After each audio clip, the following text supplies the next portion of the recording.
Hi, everyone, and welcome to the latest episode of Govs on the Go Alumni Edition, a podcast featuring alumni from the College of Arts and Letters here at Austin Peay State University.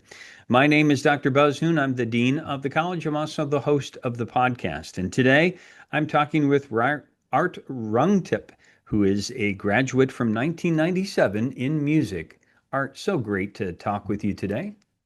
Honored and privileged, and I appreciate you inviting me on the podcast. Yeah, we're gonna go back into a little bit of your history and talk about your career teaching young people about music. But let's give everybody a life update. Where are you? What's going on in your life right now? Certainly. I am currently in Dallas, Texas, and I'm just about to begin my sixth year at Booker T. Washington High School for the Visual and Performing Arts, a super unique school in the middle of the Arts District in Dallas. And with that position, I run the concert band. I teach music theory. In addition to that, this coming year, I'll be teaching jazz band, which is uh, one of my fortes as well. Also, used to teach conducting. So just a really interesting program. There's no marching band at Booker T. Washington High School, and lots of wonderful alumni have come from this school. Maybe some names that some people recognize, such as maybe Roy Hargrove, great jazz trumpeter. Erica Badu was a graduate of there as well. Nora Jones, wonderful singer. So just a plethora of wonderful alumni, and I'm very honored to be teaching there. Holy cow, that's quite a list. Yeah, that's great. Yeah, and it goes on, in fact. And it's a very arts-based education as well, and you have to audition to get into the school. So I'm real privileged, and it's a really unique experience. Yeah, well, we'll talk more about Booker T in just a moment, but let's go back in time and talk about growing up because you are actually a Tennessee grown person here. That you were not too far from Clarksville, but in Murfreesboro, and talk a little bit about growing up in that town and what your early memories are. Lots of early memories. Yes, I was born and raised in Murfreesboro, Tennessee, smack dab, and yes, enemy territory. We'll talk about that later, of course. And that was in the 70s, in the 1974. In Murfreesboro, well, before I even go there, my parents are Thai immigrants. In fact, my father was a student at MTSU, received his bachelor's and his graduate degree there in industrial education. In my formative years, first couple, 2 or 3 years, I don't know if it still exists on college campuses, but we lived in family housing on campus. And on top of that, my parents were obviously Thai, but we also had a community of Thai people that there were students there as well and helped raise me as I was the only child amongst the friends and all the partying that went on amongst the Thai community as well. But I embraced and I will always love Murfreesboro, despite being a graduate of Austin Peay. It taught me a lot, and within that realm of academia, through high school, which we'll discuss later, I became almost a student of MTSU as I grew up, even beyond my childhood. It was a wonderful community. I reflect on it very fondly. I had very few issues despite being Asian in an Asian family.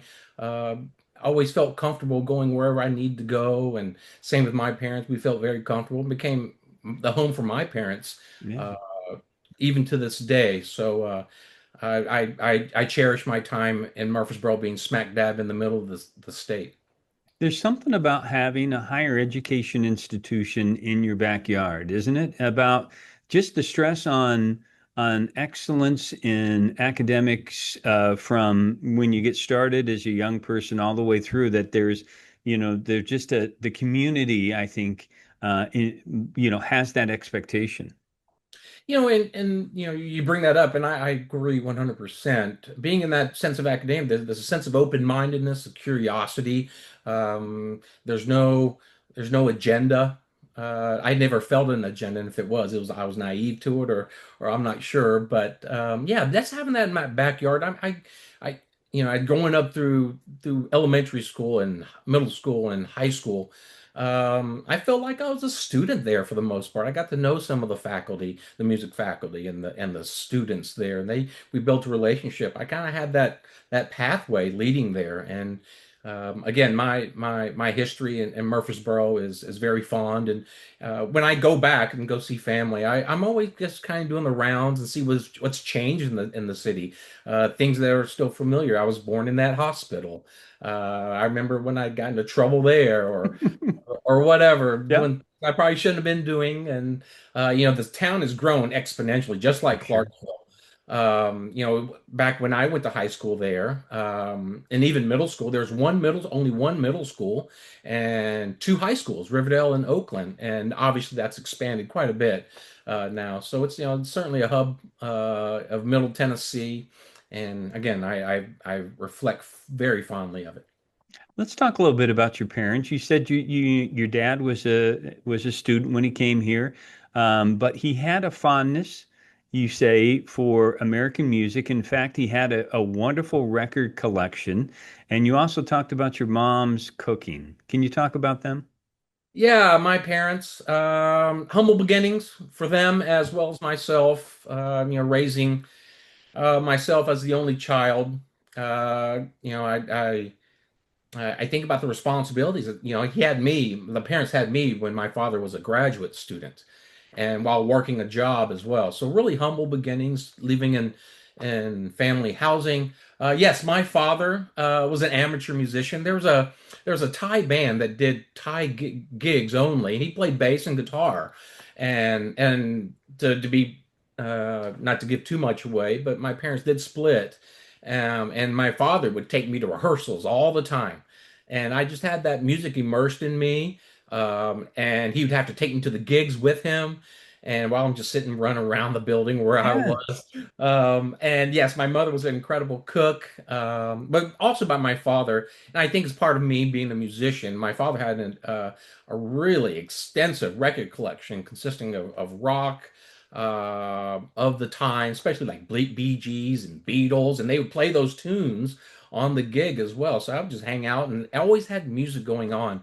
Love the horn bands, Chicago, Commodores, Earth, Wind, and Fire. That was Oh always my. existing in my ear every single day. My father would wake up at 6 a.m., go to school till about noon, come back home, play with me to relieve my mother, and he'd always have a record going and just leave that on the whole time, a new record a day. And somehow I'm sure that's how it's immersed in my psyche, musical psyche of some sort. But yes, my mother, my mother's an incredible cook, and I was well fed. I never had to worry about food on my plate. And yes, in the Asian household, you had to finish everything as well. So, and you made up. They call it fusion these days. Here's a Thai dish in between a slices of bread, making up her own cuisine just to satisfy my needs to eat. So yeah, I came even though I had humble beginnings. I appreciate everything my parents have done for me. And so I think you said that you were involved somewhat in sports, but you also, at some point in time, music came into your actual hands. Can you talk about when you finally got to start producing music? Yeah, after hearing my father do his musical experiences and gigs, and again, and my father actually, his interest in American music stemmed when he was in Thailand. He was a teacher before he came to the States, and he was actually an English interpreter for the American GI, and they had a base in his hometown in Northeast Thailand. And so I think that was part of his reason that he wanted to come to the States, because he was so ingratiated with the American um, lifestyle, and they would listen to music all the time. They would jam on guitar or bass, and that's where he gained his interest in American music as well. And he had that typical story of two pieces of luggage and suitcase and $100 in his pocket, and that's Yeah. all in his States with. I mean, it's literally that story. This, I mean, he experienced snow for the first time in Tennessee, and um, but yeah, upon that, hearing all my father's exploits with music, I don't know. There wasn't. We took a test in elementary school for every single student in fifth grade. What would you like? Gave us a music test, and they kind of pinpointed which students would be good on which instrument if you were interested. Like every student at the time in the fifth grade, everybody wanted to play either saxophone or drums. That was my choice as well. In fact, even the Thai community, why don't you play saxophone or drums instead of this trombone thing? There's no musical opportunities on trombone at all. But apparently, I had a little bit some pitch proficiency, and so they put me on trombone, and I put it in my hands, and I was a compliant kid. Sure, I'll do whatever. I just put something, make some noise, just to occupy my own time, and my parents enjoyed it as well. Yeah, but from fifth grade, I started in fifth grade and went through middle school, and then life changed when I got to high school as far as my interest in music. So you also had to, you mentioned that your parents had to be supportive of your now growing demand in the band schedule, just like every parent now has to deal with whether it's sports, but I can only imagine what it was like to be in band. Sure, in ninth grade, I did have to make that decision out of my family's request. You need to choose one or the other. Are you gonna play soccer, or you gonna do this band thing? If you do this band thing, I mean, both are gonna have time demands, certainly, but just kind of a backstory behind my choosing band. It wasn't to some degree, it wasn't by choice. It was by association, by guilt. My parents made the investment to purchase a trombone for me. That's a big deal. It is. And the guilt by association certainly worked, and especially in the Asian household. Hey, there's no discussion very sometimes, and so we made this investment. You're gonna do band. I said again, a compliant kid. That obviously changed at some point. Um, but then, yeah, it became the best decision of my life as well as my parents' life. Continuing on with band, and again, life changed as soon as I arrived at Riverdale High School. And Riverdale has a significance with Austin Peay, which we can discuss later. Yeah, and did you mention that you had to get your driver's license? That was part of the gig too, or Yeah, yeah. My parents found out being in a high school band program with all the activities after school, before school, games, rehearsals, contests, auditions. They got pretty tired of, hey, we'll do everything for you, we'll support you, but hey, let's get you we'll buy you, even purchase the car for you. We'll get you the driver's license. Let's make sure that you'll take care of, so that we don't have to take care of you anymore. But yeah, that's just a kind of an interesting, uh, some interesting ideas for my parents, certainly. so you said that you were selected as all-state jazz trombonist your senior year. I mean, that's quite an achievement. Yeah, there's some that that achieved just as much as I did, even more so. But yeah, it became a pretty massive interest for me because I had a wonderful teacher, private lesson teacher, and Tom Lundberg, who we'll possibly talk about later as well. And I'm sure, and I make sure I express that to him. He's the one of the life changers in my life. I didn't take lessons until I got to high school because I did, again, compliance. Uh, those in my section were taking trombone section, and it was the best section in the band.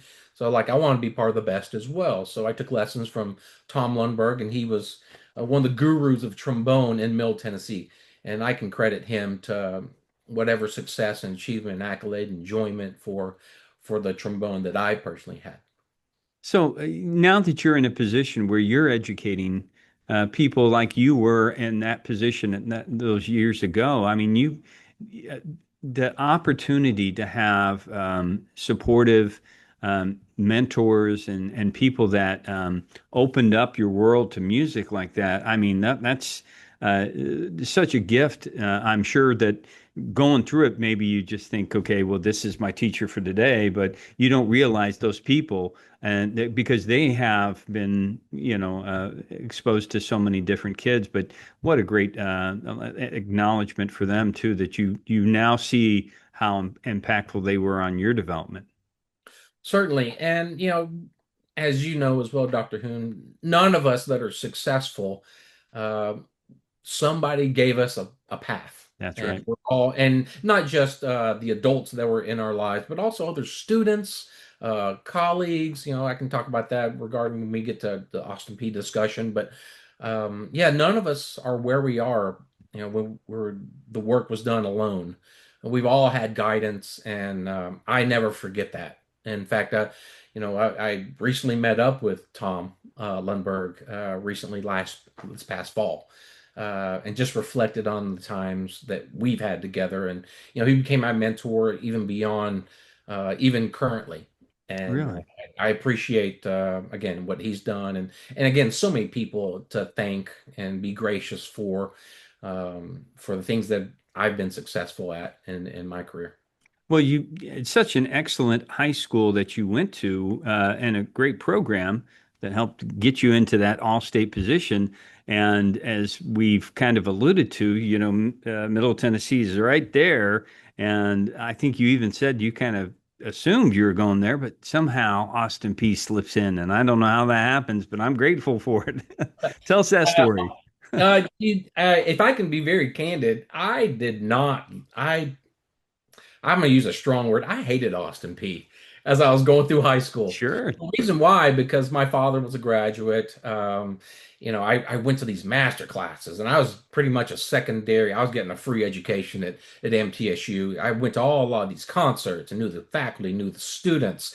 On top of that, I went to MTSU games, football games, and on top of that was definitely basketball games. And I remember Austin Peay would beat the stuff out of MTSU, and it's like I hate it. I just don't like Austin Peay. And when I would chant, it come into full circle now. The "Let's Go P" has become part of my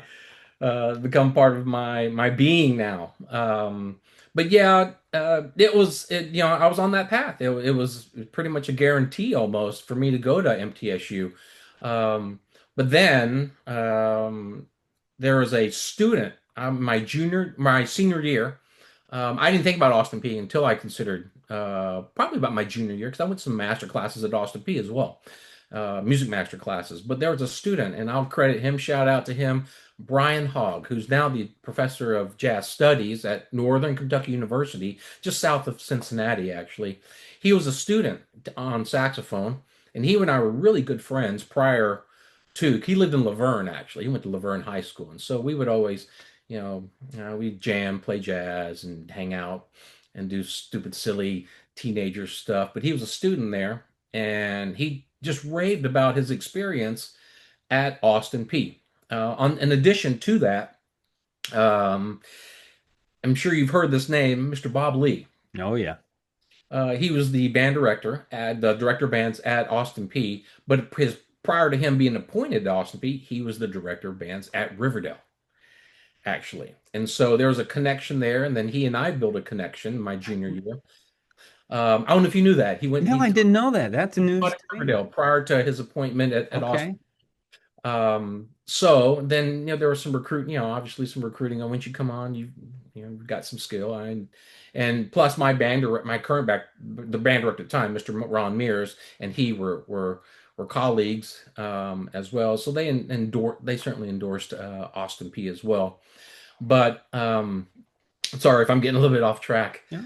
But yeah, just going to Austin Peay. Be honest with you, it came down to something else, to something from a standpoint. I auditioned at both locations at MTSU as well as Austin Peay. To be perfectly honest, my audition at Austin Peay went much better than it did at MTSU. Maybe too overly comfortable at MTSU. I knew the trombone teacher really well, but it basically came down to the scholarship offer, and which was much more lucrative. And I know Austin Peay at the time in the early '90s, the mid '90s. I believe there's some kind of endowment that really promoted the school to give quite a bit of scholarship money, and I bought into it. In addition to that, yes, I made the All-State Jazz Band. I was second chair, but the first chair, the lead trombone player, was Ashley Mofield, and he and I would go back and forth and call each other, say, "Where are you going to go? How'd your audition go?" I'm going to go to Austin Peay, I think.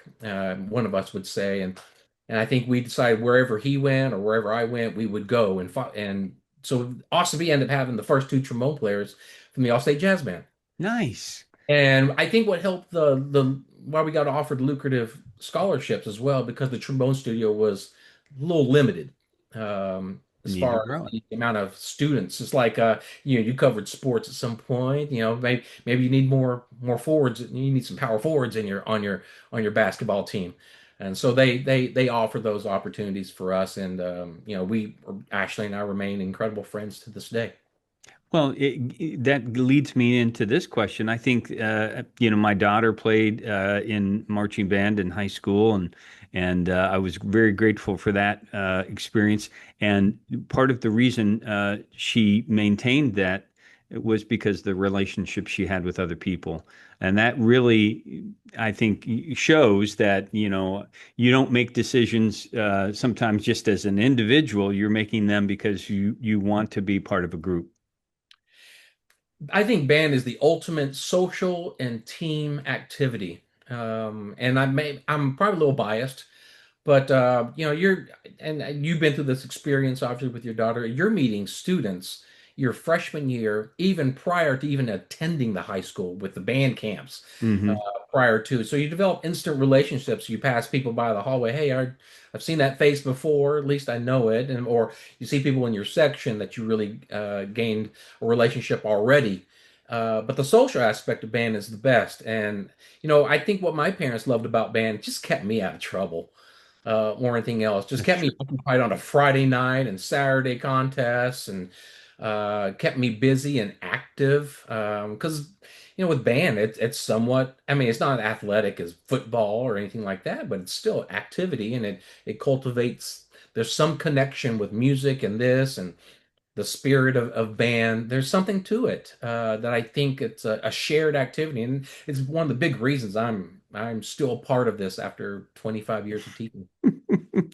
So, what are your early memories? You come to Austin P, and I must have been marching band was an early memory. Oh, sure. Mr. Lee recruited us, and I remember going in early as well, and then hanging out with Ashley and Brian and others in the section. Yeah, the marching band was led by Mr. Lee, and I remember we'd go through just like we did in high school, go through marching fundamentals and learn the fight song and alma mater, and just being so impressed. Like everybody here is a good player. Mm.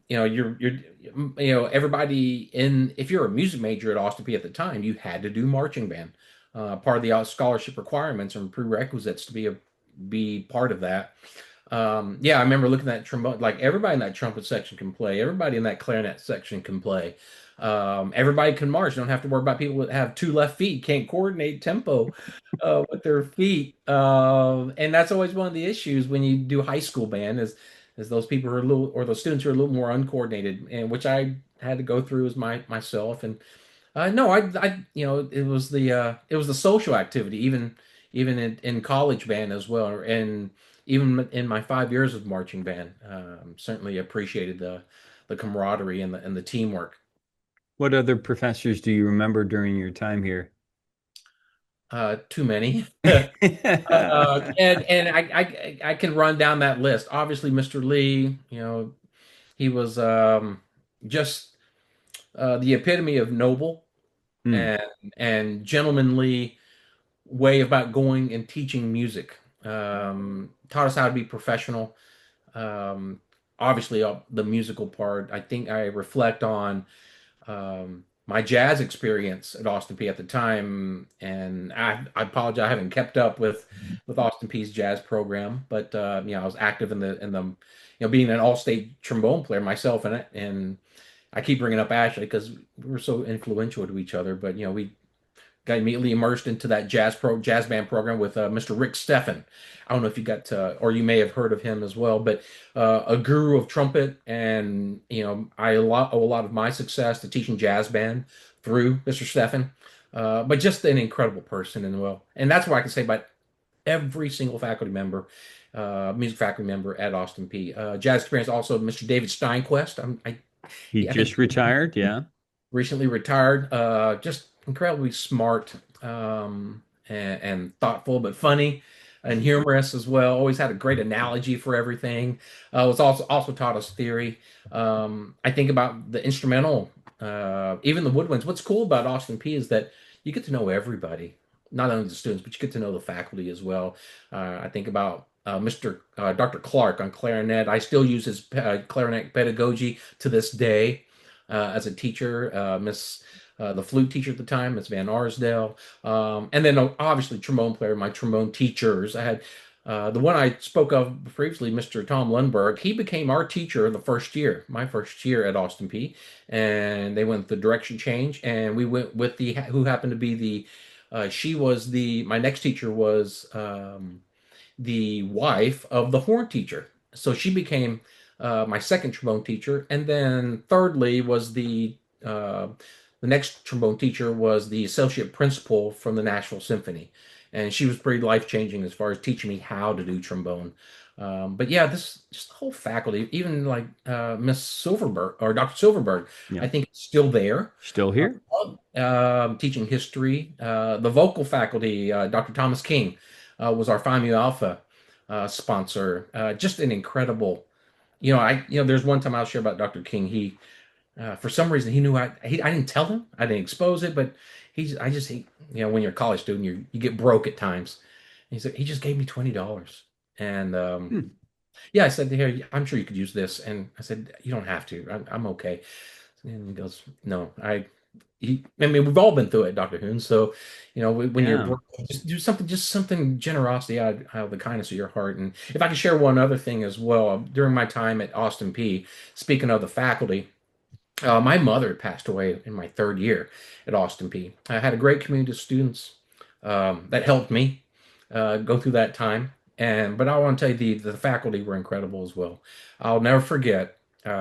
Speaking of Mr. Signquest, I remember I'd come back after that happened, and without saying a word, he just put his hand on my shoulder, didn't say a word, just looked me straight in the eye, uh, and said 1,000 words without saying a single word, and just looked at me and in the effort, I won't say effort, but in consoling me, and that's resonated with me to this day. And if that happens to my student, that's something I'll steal and reflect on myself. Yeah. But the faculty were incredible during that time. They were so supportive and consoling when they didn't have to be. Just some kid who just happened to, a life-changing event, and I certainly appreciate that at the time, especially and as well as all the students. And at that time, I was in a relationship, and yeah, I certainly reflect. And the students even went to the memorial, and they didn't have to. And so that tells you about the family Yeah. that existed at Austin Peay. Yeah. And I think it's a great example of how you said you're picking up pieces of other people and it's making you sort of into a new person too. And that's a great connection for us. You were a music ed major, and was the plan to be a teacher the whole time? Is that what you were planning to do? Yes and no. I'll be candid again. My education was a fallback because I went straight to my master's. I got pretty proficient on trombone. I remember. I hope I don't come, but I remember being invited or selected for this um, national trombone contest in Washington D.C. with the U.S. Army band, and that prompted me to think about possibly pursuing trombone as either a trombone teacher or a performer. That was certainly, I was, to be honest, I was 50-50. But I was committed to finishing the ed program, going through student teaching as well. But I knew that was a fallback, and I felt like my since my father was a teacher, I had something in my DNA told me that I was going to end up being a teacher. I think even if you weren't a teacher, I think we're all teachers Yeah. somehow or another, whether it be through life or through your subject matter and your content. But I think so that it was I was kind of 50-50 initially. Again, I had some skill set on trombone, had some achievement level, won some awards, and I want to see how far I could go with this. So that's why I proceed on to get my master's in trombone performance afterwards. And on top of that, I was the last couple of years at Austin Peay, I was getting a little bit, to be honest with you, quite a bit more active. Where I was gigging almost weekly in Nashville. It kind of intruded even some of my academic responsibilities and musical responsibilities. I remember having to, we had performances through Austin P, and I asked Mr. Steffen, we had a brass quintet performance. Hey, Mr. Steffen, I'm sorry, I got offered this gig and it's too lucrative. And being a poor student, he was so compliant and understood. He understood that I'll learn just as much, if not more, from the Right. gigging situation, being with these incredible players in Nashville as well. So yeah, there was some disputes, some personal uh, things the conflicts to undergo. So it was kind of a push back and forth there, and between the professional life and the education life. I think you said you did your teaching in student teaching in Hopkinsville and also Fort Campbell, so you got that all accomplished. But then you didn't. You went. You got your master's degree at was it Southern Miss? Is that right? Correct, correct. Okay. And then at that point, somehow you ended up in the great state of Texas. Yeah. How did that happen? Yeah, I had after I'd graduated, I did 3 semesters. Actually, I did 3 semesters at Southern Miss. I graduated in 3 semesters. Then had pursued actually a few hours, about 10 hours a semester full of conducting, pursuing a Mm. DMA in conducting as well. So because I, I consider myself a jack of all trade, master of none kind of person. And I remember um, interviewing for the trombone position at Mississippi State. And I don't know, for some reason, when I didn't attain that particular position, I got a little disheartened for it. And so I made the decision um, to pursue teaching in Texas. And that all got prompted in 1997. I heard the Louisville High School Band at the Midwest Band Orchestra Clinic in Chicago. When I was student teaching at Hopkinsville, my mentor teacher took me with him to Chicago. And I was just immersed in all things music. And I heard that band and I heard a couple other Texas ensembles. I was like, if I ever want to go teach and become a band director, I'm going to Texas. Texas is the mecca of music education, not just for band, but orchestra and vocal music as well. Um, yeah, that was definitely a decision. If things didn't work out on a trombone level, I was going to pursue becoming a band director in Texas. And from Southern Miss, my mentor teacher, band director, name is Dr. Tom Friscillo. One of my uh, big mentors in life and music education. He endorsed my name in the Dallas area, and I didn't care where I went in Texas. It could have been Houston, Austin, San Antonio, or Dallas, but I know that he put my name out there, and then a plethora of interviews came out, and yeah, here I am in Texas. Wow. So you got that first job, and uh, you keep learning, you keep growing, you keep building. Were you still active as a musician as well? You're still doing your gigs? Yeah, especially in the formative years. My first job was at Plano West Senior High School. It was in its second year of existence. So the head director, Mr. James Hanna, remains a mentor to me today. Uh,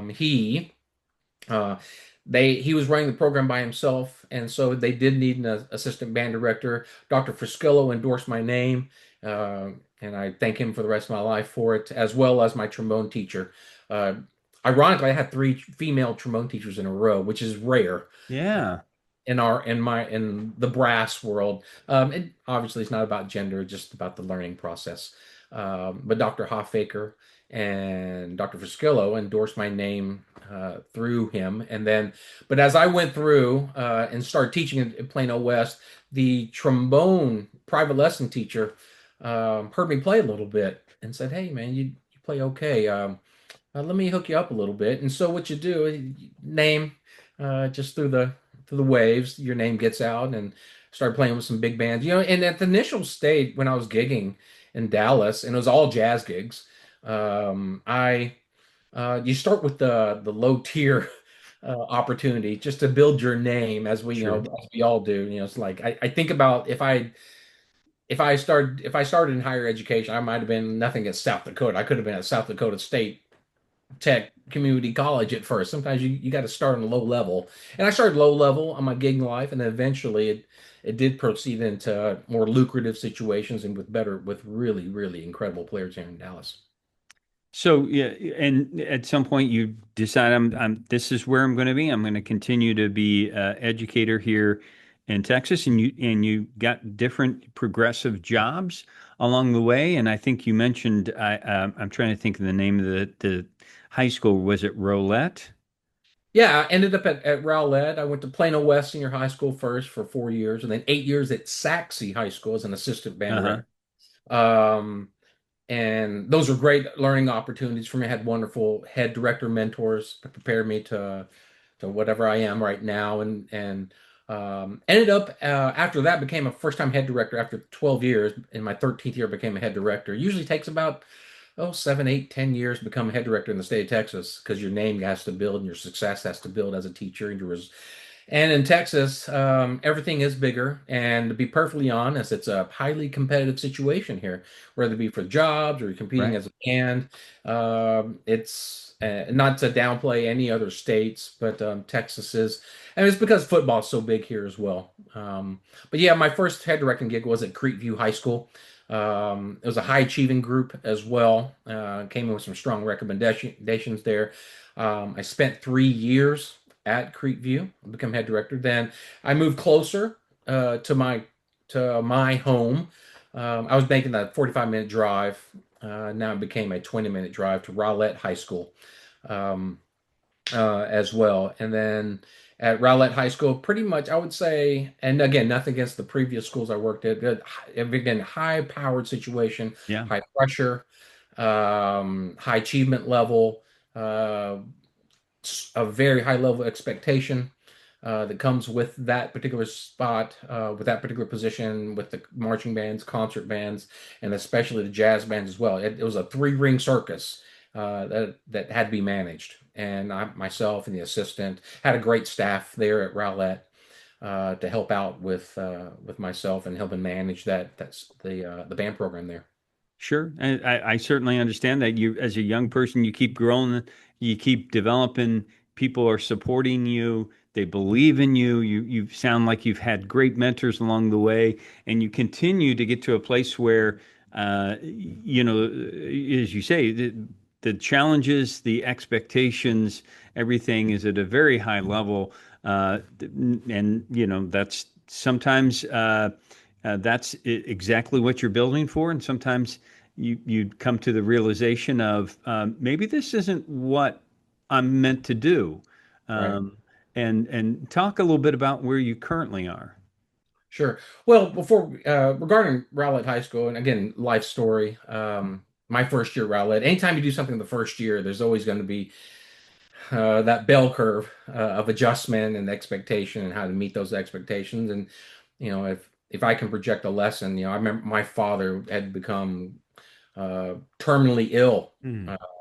my first year there. So dealing and or encountering that challenge, my father in Tennessee, my first year at Rowlett, tons of challenges there on both sides of things. And what's that book by Dale Carnegie? How to Win and Influence People. A real popular publication. I recall him how to be one of the things how to be successful in life is how to compartmentalize. And be perfectly honest with you, I wasn't ready to compartmentalize. Dealing with my father's ailment for 11 months, and then myself at Rowlett. Yeah, that was difficult. That was very difficult, and wanted me to question if I wanted to be a music educator anymore, or even much less be at Rowlett High School. I had considered going into another activity, another field, just to separate myself from the pressures of that particular job. But from all of that, and after my father had passed by my second year, beginning of my second year at Rowlett, it's ironic. I didn't plan on it, but it also became one of my more successful years of teaching, having gone through some of that pain and the trials and tribulations of that. And I didn't expect it. Talking about my mother passing away, I think some of my best trombone playing in undergrad was when after my mother passed, and then same full circle as a band director when my father passed. Some of my better teaching experiences and be part of, and again, competitive Texas. We were very competitive that year, and so just maybe wiping away the dust of my life helped me refocus on how I could do things better myself. So yeah, I didn't plan on it that way. I didn't think about I'm going to do better for my parents. It wasn't considered. I just did it. And there was no, what they was the slogan from Nike, just do it.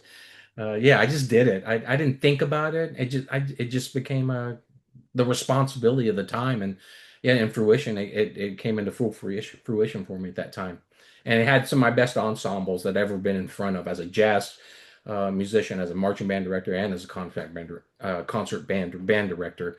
At was Did occur at Rowlett High School. Well, it sounds like you're at Booker T. Washington High School now. And it sounds like an unbelievable type of high school, which is the kind of high schools we need in this country, where we allow for students that have the talent and the interest to congregate and to be exposed to the performing and visual arts. Um, talk. Tell us a little bit about what your job is like now. Um, if I could be candid again, one of the reasons I wanted to be at Booker T. Side story, actually, my predecessor, his name's Larry Schnitzer, and his son now is the orchestra director at Austin Peay. Jacob.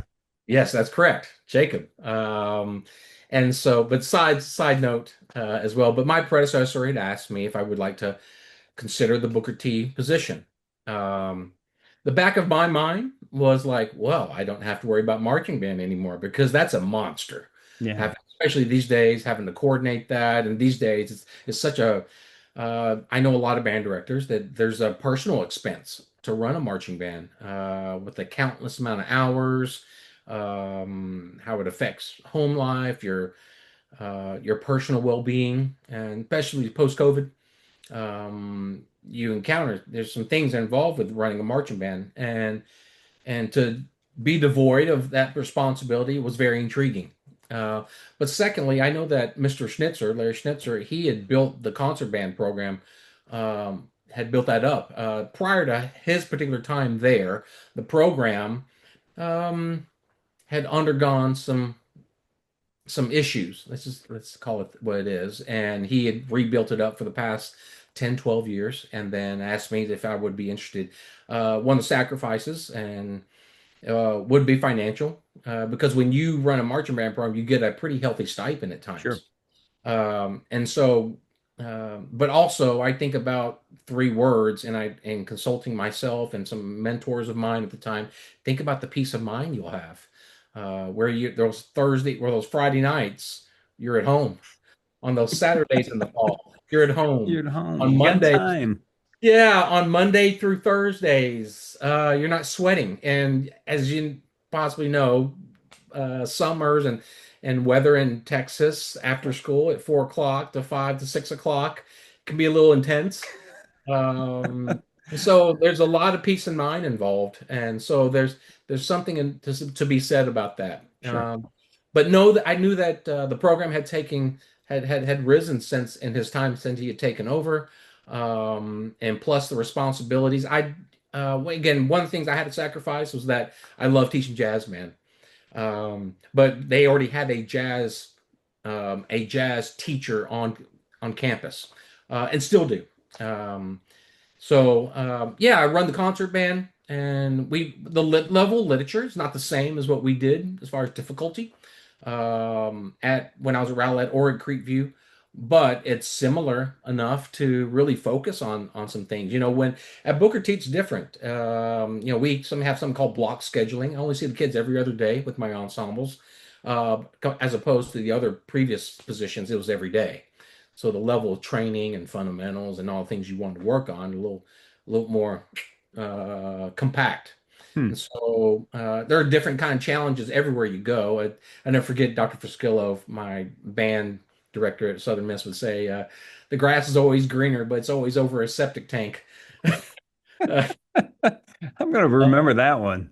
yeah, he's Italian, so he's always got he's always got these wonderful wonderful Yeah. things. But my experience again, going into my 6 years, and it's been a very different, challenging, rewarding experience because when I was at the other schools, I didn't really know the choir or the orchestra students as well as compared to my band students. But at Booker T, since it's a limited enrollment and by audition, and so when you teach theory, you're teaching almost every kid, every student. So I'm teaching choir students, I'm teaching vocal students, I'm teaching piano, jazz, and orchestra students. So I'm getting to know, you talk about community.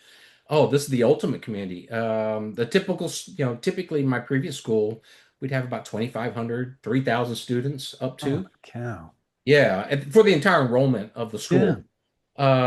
But at Booker T, they cap it about 1,100, and you're still competing as well with all these top tier, high enrollment classifications in the state of Texas. So yeah, it's still competitive. It's still high standard. And I wouldn't have it done the other way. The level of standards called UIL in Texas, and they oversee the whole all standards in athletics and music, and that will never change as far as performance level. Hmm. So,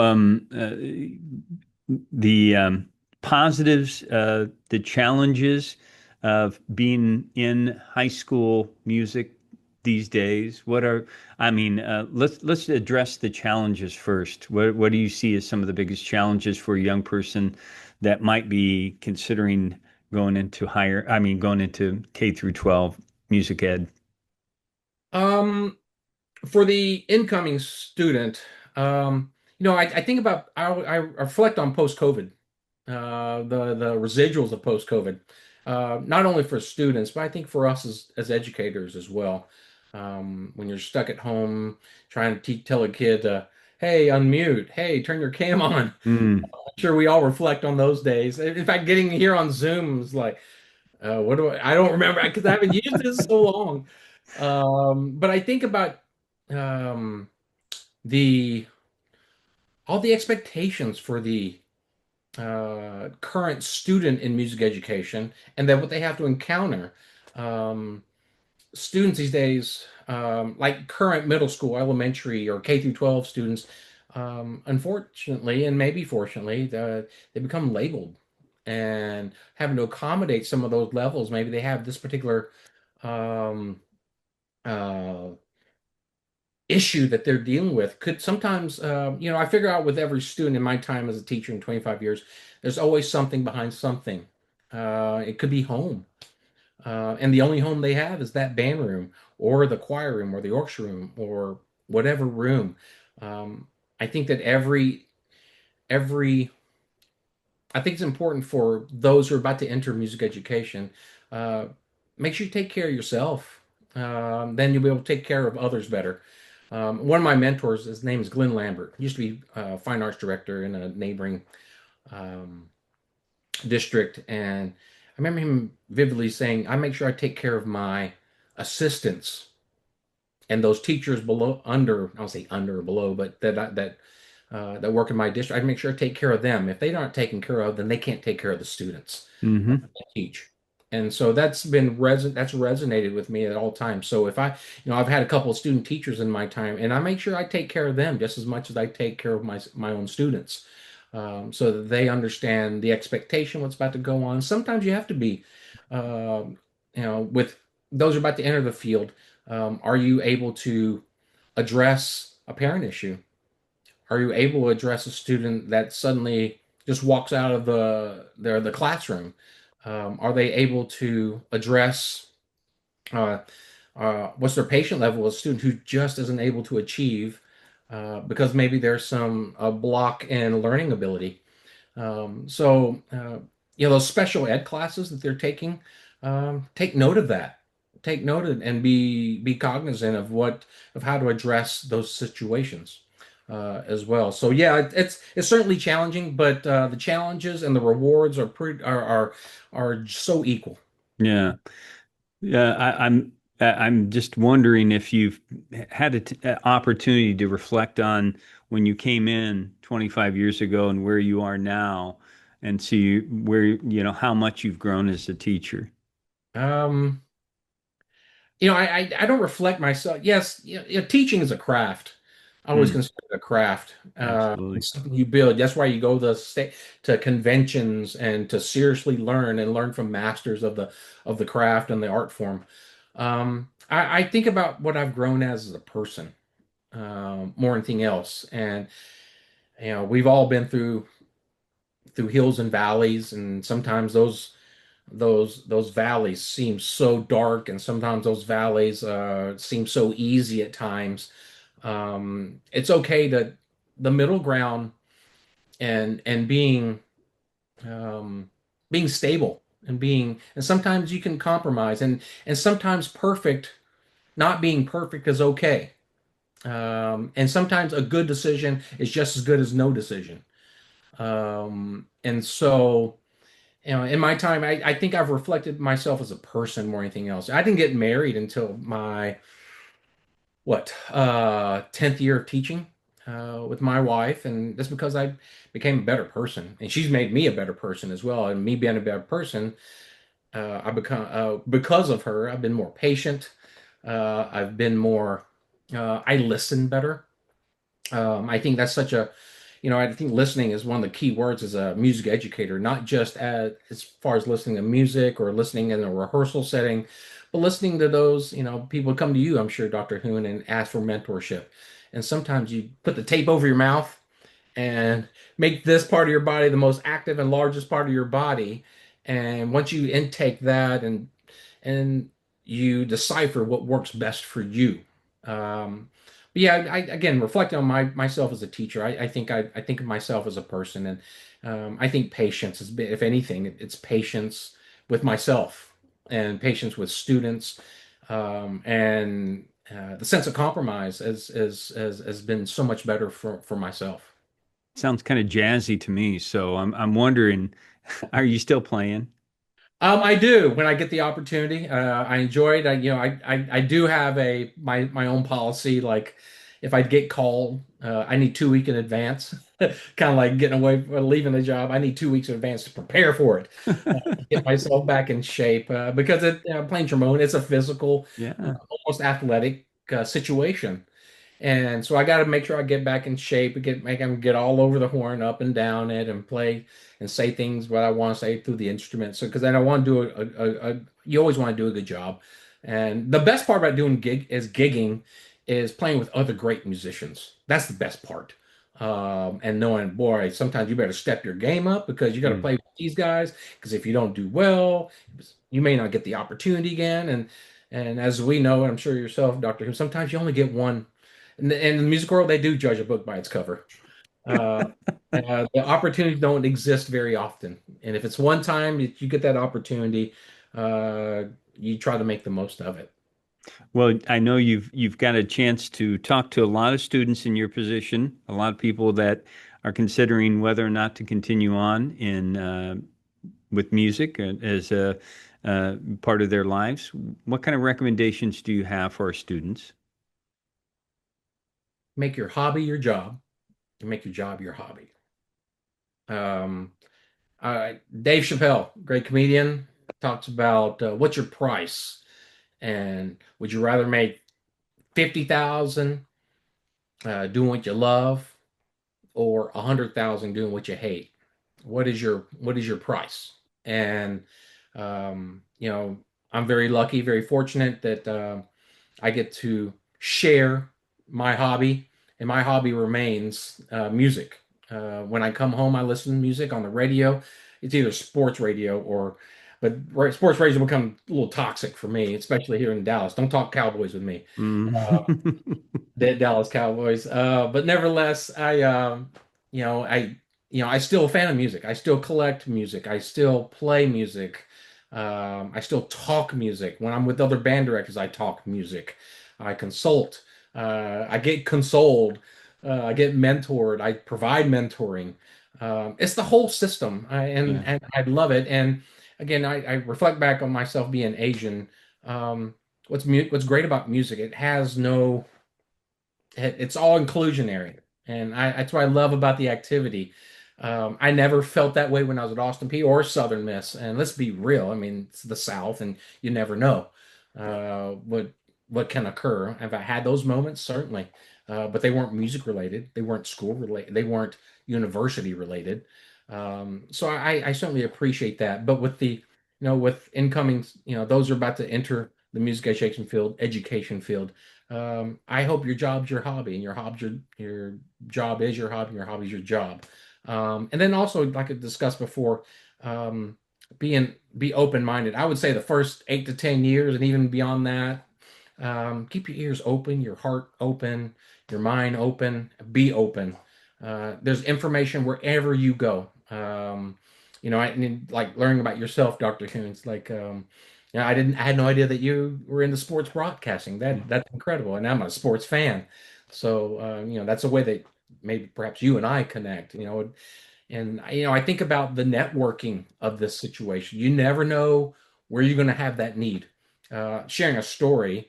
I haven't spoken to her, and there's a um, from the Austin Peay days, I bet 25 years, and maybe probably even over 25, maybe almost 30 years. Jeannie Russell's her name. We were trombone mates, a couple years younger than me. She called me out of the blue, found my name on Facebook, and called me. Hey, Art, how you doing? I'm good. And hey, my father is in Texas. I'm probably about a mile away from you. He's stranded and deserted on the highway. Could you help him out if he needs help? And I was a mile away, and I had no idea. And we haven't spoken in 30 years, I bet, Dr. Hoon. Yeah. And she called me and found my number and said, "Can you go help my father if he needs your help?" I said, "Of course." And that tells you it goes beyond music, Yeah. where your help can come from. I still, I got in touch with somebody. I went into Austin Peay with Kevin Christie. He's a wonderful band director, trumpet player in Kentucky. We just connected all of a sudden, and he put myself, and another colleague of mine, trombone colleague, Andy Ryan, who teaches up here in Dallas as well, got us on a panel for the Kentucky music band directors, just to consult, asking us to consult them on a particular subject that they're unsure about, and they want to copy some of the things that we do here in Texas. And so we're on that panel, and it's always awesome to be helpful. And in this case, for students, always know that you can always network and build friendships and relationships. Yeah. The world is much smaller than you think. Oh, you never know. You That never know. Well, it's been a joy talking with you, and thank you for sharing your story. Thank you for sharing your advice for our students as well. Oh, at my pleasure. And at some point, I'd love to go back and revisit Austin Peay and go down memory lane. Please do. Please come visit when next time you come to Tennessee. Oh, I would love to. And go to Johnny's Burger, of course. That's That's right. We'll go over to Johnny's to have a hamburger. That's right. Oh, cheeseburger, chili cheeseburger, of course, with the bunny cream. Oh, my doctor's is dreading this right now. So, well, pleasure, Dr. Hoon. Thank you very much. And thanks to all of our listeners and viewers out there. Make sure to continue to join us as we profile some of the outstanding alumni we have here in the College of Arts and Letters at Austin Peay State University. So until next time, stay safe, take care, and God bless.